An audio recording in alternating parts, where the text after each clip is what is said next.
मंत्री जी, आपने जो बिना लाइसेंस का हथियार बांटने की बात कही थी, आज आपने बहुत सारा हथियार बांट दिया है, तो ये कैसा हथियार, इसका इस्तेमाल कहाँ होगा? देखिए, पहली बात तो राष्ट्रीय स्वयंसेवक सेना का गठन का उद्देश्य है जी। 60 से 70% अभी अभिभावक और बच्चे, उनको खुद नहीं पता है कि हमको सिपाही बनने के लिए हमको क्या करना चाहिए। अगर इंजीनियर बनना है तो हमको कौन सा विषय पढ़ना चाहिए। बच्चे इतिहास, भूगोल, संस्कृत पढ़ते पढ़ते इंटर कर लेते हैं, उसके बाद जब ज्ञान होता है तब फिर उनको वो फेल हो जाते हैं। तो फिर बाद में ये कहते हैं जब बीए करने के बाद, तो फिर कहते हैं बेकार आदमी हो गया। बीए की परिभाषा बताते हैं। तो हमारा इनके माध्यम से फिजिकल इनको तैयार करना है, और तैयार करके इनको हम लोग सुबह जैसे समय से उठ करके इनको दौड़ लगाने के लिए, समय से व्यायाम करने के लिए, और इंजीनियर बनने का सपना अगर आप सजोए हो, आप देखेंगे इसमें छोटे छोटे बच्चे हैं जिनकी उम्र 13 साल, 14 साल, 15 साल है, जो अभी 9th में एडमिशन लिए हैं। तो इनको ये ट्रेनिंग दी जा रही है कि अगर आप जो बनना चाहते हो, डॉक्टर बनना चाहते हो, तो इतिहास, भूगोल, संस्कृत पढ़ के नहीं बन सकते। तो उनको उस तरह की जानकारी देने के लिए हमारे पास 7 लोग आए हुए हैं ट्रेनर, तो वो उनको जानकारी दे रहे हैं। और जो हथियार दिया जा रहा है, तो इस नाते इनको दिया जा रहा है कि अगर कहीं ये लेकर के अगर 500 आदमी एक साथ चलेंगे, तो कोई भी व्यक्ति खुराफात नहीं करेगा, कोई भी देखेगा तो उनको डर लगेगा। इस पे कोई लाइसेंस नहीं है। सर, उत्तर प्रदेश से पूरा हल्ला था कि मंत्री जी बिना लाइसेंस का हथियार बांटेंगे। भाई, बांट तो दिया आपके सामने। तो इसका इस्तेमाल कहाँ होगा सर? नहीं, इस्तेमाल ये खुद अपनी सुरक्षा के लिए करेंगे। समाज की सुरक्षा आपकी सरकार में कौन सा? नहीं, हमारी सरकार में नहीं। देखिए, हमारी सरकार में नहीं, हम भविष्य के लिए इनको तैयार कर रहे हैं। जैसे आप देखिए, रास्ते पर चलते समय कहीं अगर मान लीजिए कोई दुर्घटना हो गई, तो इनको ये ट्रेनिंग दे रहे हैं कि आप तत्काल उसको हॉस्पिटल पहुंचाओ। ये नहीं कि कोई फोटो खींच रहा है, वीडियो बना रहा है, कोई छोड़ देख के भाग गया। कहीं किसी महिला के साथ कहीं अगर कोई अभद्रता हो रही है, तो वहां उसका डट करके नहीं कुछ कर सकते हो, तो आप मोबाइल नंबर पर फोन करो पुलिस को, पुलिस आ जाएगी। उनकी मदद करो, उनकी मदद करो।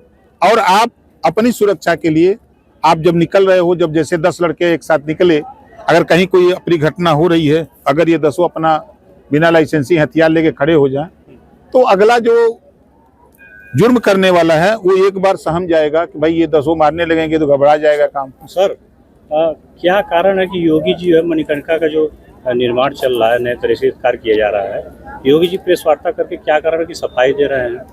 नहीं, देखिए, जो विपक्ष बिना मतलब का बात कर रहा है, अब अगर सौंदर्यीकरण नहीं होगा, तो जो आज के हम जब से पैदा हैं देख रहे हैं, जब से जा रहे हैं मणिकर्णिका पर, तब से हम देख रहे हैं कि वही पुरानी व्यवस्था है। तो उसकी व्यवस्था सुंदर बनाने के लिए तो तोड़फोड़ होगी ही।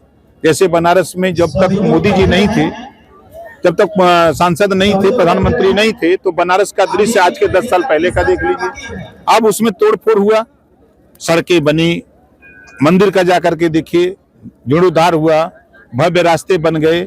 तो अब जो विकास का काम हो रहा है, तो बगैर तोड़फोड़ के तो नहीं हो सकता। अखिलेश यादव जी आरोप लगा रहे हैं कि अहिल्याबाई होलकर द्वारा जो वाराणसी में कार्य किया जाता है, उस इतिहास को मिटाया जा रहा है, क्या कहेंगे? वो झूठ बोल रहे हैं, ये सब झूठ बोलने का काम कर रहे हैं। आरोप तो ये भी लग रहा है कि भाजपा लगातार सबसे ज्यादा जो है मुगलों से ज्यादा मंदिर तोड़ी है भाजपा। नहीं, देखिए, उसका सौंदर्यीकरण होगा, भव्य मूर्ति अहिल्याबाई होलकर की मूर्ति भी लगेगी, उनकी जीवनी और कृतित्व और व्यक्तित्व की वहाँ चर्चा भी होगी। अभी तक तो 5 साल मुख्यमंत्री थे अखिलेश यादव जी, कभी ये नहीं जिक्र किया होगा आप लोगों के सामने कि मणिकर्णिका घाट अहिल्याबाई होलकर ने बनाया है, कभी जिक्र किया था? आप कह रहे हैं कि 2047 तक समाजवादी पार्टी का कोई चांस नहीं उत्तर प्रदेश में, ये बल आपको कहाँ से मिलता है? कौन सी ऐसी चीज? सामने आप देखिए, ये राष्ट्रीय स्वयंसेवक सेना है। अब इन्हीं के माध्यम से हम बच्चों को ट्रेनिंग दे रहे हैं गाँव में। अब इनको शिक्षा के प्रति जागरूक कर रहे हैं। इनको धीरे धीरे जब इस शिक्षा की जानकारी होगी, शिक्षा हासिल करेंगे, तो निश्चित है कि राजनीति के क्षेत्र में भी इनको ज्ञान होगा।